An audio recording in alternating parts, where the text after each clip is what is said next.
There comes a point in life when the sounds around you begin to fade. The once busy house grows quiet. The phone doesn't ring as often. The calendar pages turn slower than they used to. And one day you look around your space, the living room that once echoed with laughter, the kitchen table that held so many stories, and you realize it's just you now. But here's something important, something too often forgotten. Being alone does not mean being abandoned, and growing old does not mean growing invisible. I'm Dr. Jonathan Hale, a retired internal medicine physician and wellness educator for older adults. For more than 35 years, I've worked with people navigating this very chapter of life, the stage where solitude becomes more common and the search for purpose more urgent. So today I want to speak directly to those of you who found yourself in this season. Whether your partner has passed, your children have moved far away, or your circle of friends has slowly grown smaller, I want you to know you are not fading. You are transitioning, and in that transition lies the opportunity to build something beautiful, a life rooted in intention, simplicity, and quiet strength. This episode isn't about fixing your solitude. It's about embracing it and learning how to live fully even when you walk alone.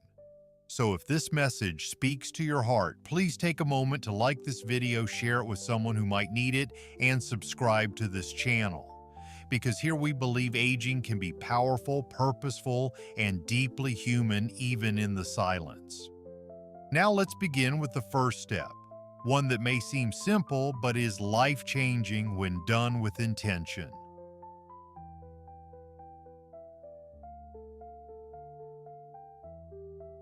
Create a gentle structure for your day. When you live alone, freedom is both a gift and a challenge. No one knocks on your door to pull you out of bed. There are no work meetings, no school drop-offs, no daily routines set by someone else. And at first that feels like liberation. No alarms, no deadlines, no obligations.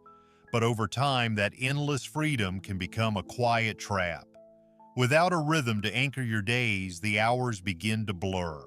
One morning bleeds into the next. Your energy dips. You skip meals. You forget the last time you went outside. This is where structure becomes your ally. Not rigid schedules, not jam-packed to-do lists, but gentle, supportive habits created by you for you. Wake up around the same time each day. Make your bed not because anyone else will see it, but because it signals to your brain, I'm starting fresh. Have a morning ritual. It could be a warm cup of tea by the window, a few minutes of light stretching, or simply standing outside to feel the air on your face. Divide your day into simple blocks, not just chores and errands, but things that lift you. A phone call, a short walk, a book, a creative outlet. Give your day a purpose, no matter how small. Because when your days have shape, your spirit does too. And structure doesn't confine you, it supports you. Especially in times when motivation runs low. Redefine your space. Your home reflects your inner life, and when you're the only one who lives there, it's easy to stop noticing the details. The unopened mail, the clutter in the corner, the dust gathering on furniture no longer used, and slowly, subtly, that physical neglect becomes emotional. But here's the truth. You deserve to live in a space that nurtures you, not just shelters you. Start small. Pick one corner of a room. Clean it. Clear it. Light a candle there. Place something meaningful in that space, a photo, a memory, a flower. Let that be your new beginning. Open the blinds each morning. Let light back into your space and into your life. Consider changing things around, not for anyone else, but for yourself. If a room feels unused, reclaim it. If a chair feels lonely, move it closer to the window. Play music while you tidy. Turn on a favorite scent. Make your home a place you want to be, not a place you've simply ended up in. Because when your environment feels alive, you feel more alive in it. Move like you still belong to yourself. There's a quiet battle many older adults face, not just against time or illness, but against stillness. When no one is watching, when there's nowhere you have to be, it's easy to settle into the softest chair and stay there for hours. The television hums in the background. You reach for the remote more than your shoes. You convince yourself there's nothing urgent to do today. But here's something that medical science and personal experience confirms. Movement is not just for the body. It's medicine for the mind. It's fuel for your mood. It's proof that you're still in motion.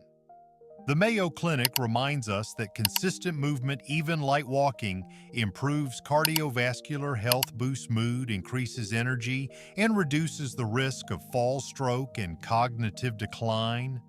But you don't need a gym membership. You don't need fancy shoes or an instructor yelling at you through a headset. You just need a commitment to yourself. Let me tell you about Edna. She was 79 when she came to one of my senior wellness workshops. She used a cane, walked slowly, and told me, "My balance just isn't what it used to be." We started small.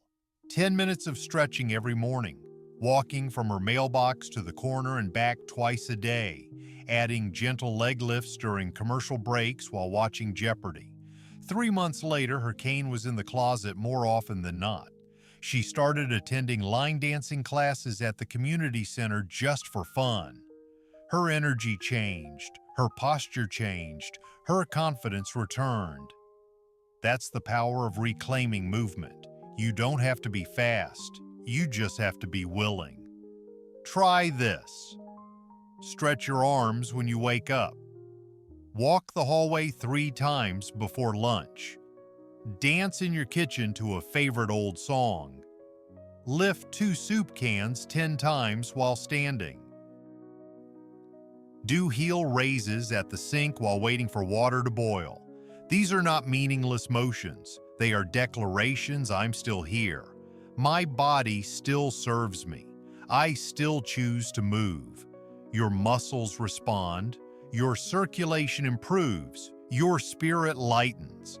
And when you move, you start to remember something very important. This body still belongs to you. Reach out. Even when it's hard. Loneliness doesn't always come from being alone. Sometimes it comes from feeling invisible even in a crowded room. Other times it comes from the quiet assumption, no one wants to hear from me anymore. That belief is one of the most dangerous lies loneliness tells us.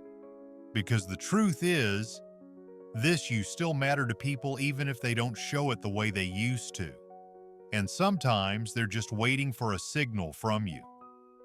Many older adults I've worked with have said the same thing, "I don't want to bother anyone."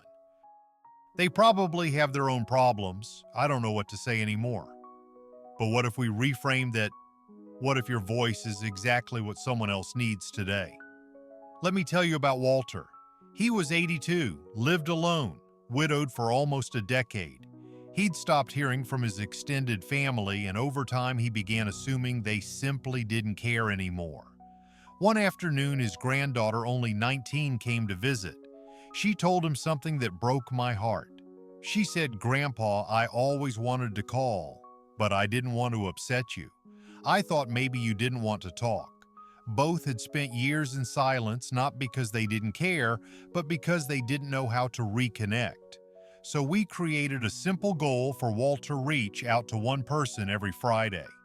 Just one. A letter, a text, a voice message, a photo with a memory attached. Within weeks, the silence cracked open. Old friends responded. Grandchildren called. Even his old neighbor sent cookies. He learned what we all need to remember. Connection doesn't just happen. It's something you build. Intentionally, gently, consistently. If you're not sure where to start, here are a few ideas. Call someone you haven't spoken to in a year. Tell them they crossed your mind. Write a letter to a sibling or cousin, even if it's just to say, "I was thinking of you." Join a local senior group book club or community center program. Say hello and mean it to the cashier at the grocery store. Sign up for a free online course where others your age participate. Comment on a video like this one. Start a conversation with someone in the same boat. Connection doesn't always start big. Sometimes it begins with a smile, a question, a shared memory. And yes, you might be the one who has to go first, but that doesn't mean you're desperate. It means you're wise. Because you know what the science says. According to the National Institute on Aging, older adults with strong social connections live longer, recover faster from illness, and report higher life satisfaction even if they live alone. So don't wait to be remembered. Reach out and remind others that you are still here, still warm, still wise, still very much worth knowing. You tell your story. Even if no one's listening, there's something deeply sacred about a life fully lived.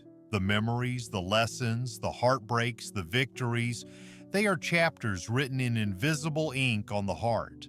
And too often they remain locked away, unspoken, unshared. But here's a truth I've learned again and again from patients in their 70s, 80s, and beyond. The act of remembering, of telling your story, can be one of the most healing things you ever do. Not because someone else needs to hear it, but because you need to honor it. Your life matters. Your experiences carry meaning, and every memory you write down or speak aloud is a gift to yourself and possibly to someone else one day. Let me tell you about Maria. She was 85, widowed, no children. She told me once, "When I go, it'll be like I never existed."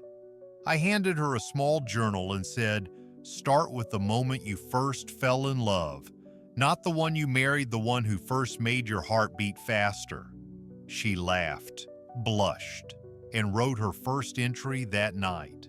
By the end of that year, she had filled 3 full notebooks, not with perfect prose, but with real moments: her father's laugh, the scar on her knee from falling off her childhood bike, her mother's stew recipe, a terrible haircut in 1961, none of it world-changing, but all of it life-affirming.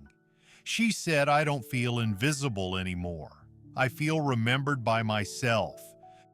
Whether you keep a journal record, a voice memo, or speak your memories out loud while sipping tea, it all counts. Here's why it matters. It preserves your identity in a world that sometimes forgets your name. It reminds you that you have survived. It strengthens your sense of self during quiet days when you feel small. And it creates a record, however humble, for anyone who might one day want to understand you better. You don't have to start big. Write 1 sentence each night. Today, I remembered the dress I wore on my 40th birthday. I missed the sound of my sister's voice. The coffee tasted exactly like the one I used to drink at the office, or use prompts like, "The bravest thing I ever did was..." I wish more people knew this about me. I used to believe Shakran, but now I know. And remember, even if no one ever reads what you write, your story still matters.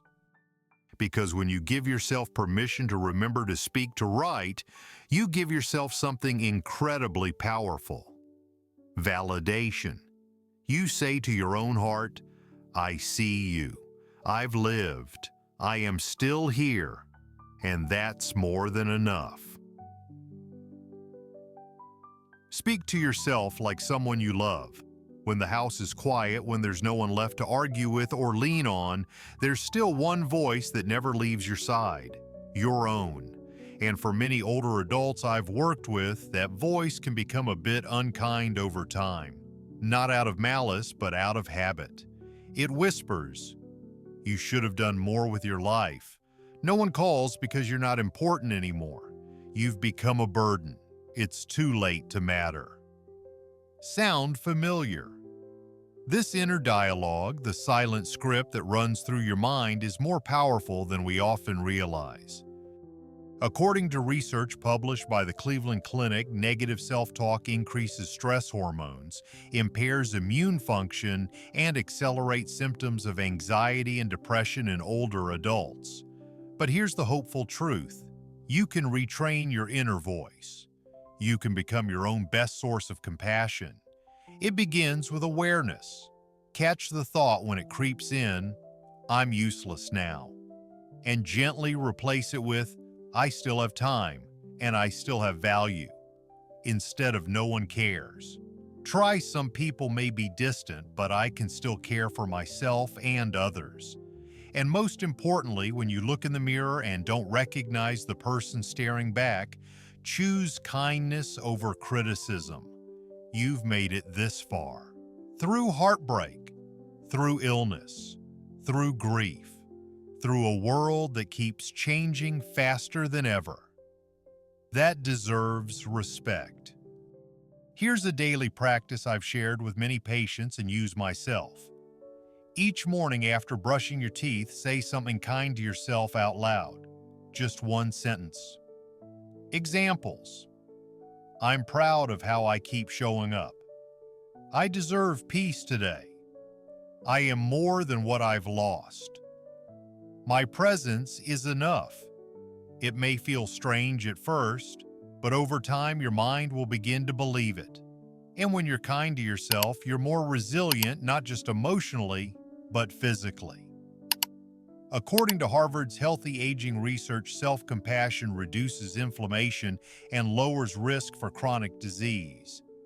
It literally helps your body heal. So the next time your thoughts turn harsh, ask yourself, would I say this to a dear friend, to someone who's lost, grieving, or unsure? And if not, then don't say it to yourself. You've walked a long, hard road, and you're still walking. Treat yourself with the dignity and grace you so freely give others.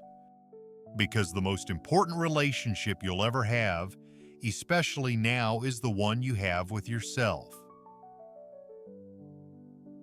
Care for something smaller than you. In the quiet of solitude, we often wonder, does anyone need me anymore? It's a haunting thought, especially after decades of being a provider, a nurturer, a caregiver, when suddenly no one is asking for your help. But the truth is, the need to be needed never leaves us. And one of the most beautiful ways to rediscover meaning when you're alone is to care for something or someone even smaller, even quieter than yourself. This could be a plant on your windowsill, a neighbor who could use a ride to the grocery store, a stray cat that visits your porch, a community garden plot you tend every week, or a child you volunteer to read to once a month at the library. Let me tell you about Robert. He was 76, a retired engineer, and after losing his wife, he told me, "Every day felt like a page I didn't want to turn." His home was spotless, his pantry full, but his eyes were hollow. One day, his daughter brought over a rescue dog, not to adopt, but just to spend a few hours with. That dog, Bruno, followed Robert from room to room all day, sat beside him as he drank his coffee, nudged his hand gently while he watched the news. Robert adopted him that same week. A year later, Robert said to me, "That dog saved me. I wake up every morning knowing someone is waiting for me to show up, and that makes all the difference." You don't need to become a full-time caregiver.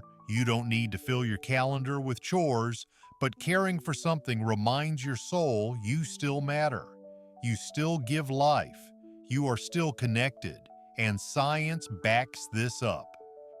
According to the National Institute on Aging, having a caregiving role, no matter how small, has been linked to lower blood pressure, improved cognitive health, reduced risk of depression, and stronger emotional resilience. This applies not only to pets but to houseplants, gardens, and yes, community service. Here's a simple way to start. Buy a plant and learn how to care for it. Ask a neighbor if they need help bringing in groceries. Volunteer for an hour at a school food pantry or hospital. Join a foster grandparent program in your area. Send birthday cards to seniors in nursing homes. Teach a skill cooking, sewing, woodwork to someone younger. You'll be amazed at how giving even a sliver of time can restore a sense of meaning and connection in your life. Because when something or someone depends on you, you stop drifting. You reroute yourself. And in doing so, you discover that being alone is not the same as being unnecessary. You can create something that didn't exist yesterday. There's a part of you that still wants to build, still wants to shape something meaningful from the quiet hours, even if no one else sees it, even if it's just for you. That part of you is called the Creator. And it doesn't disappear with age, it simply gets quieter, waiting for permission to speak again. Now is the time to listen. Because the act of creating, painting, writing, cooking, knitting, singing, carving, gardening is not about talent. It's about expression.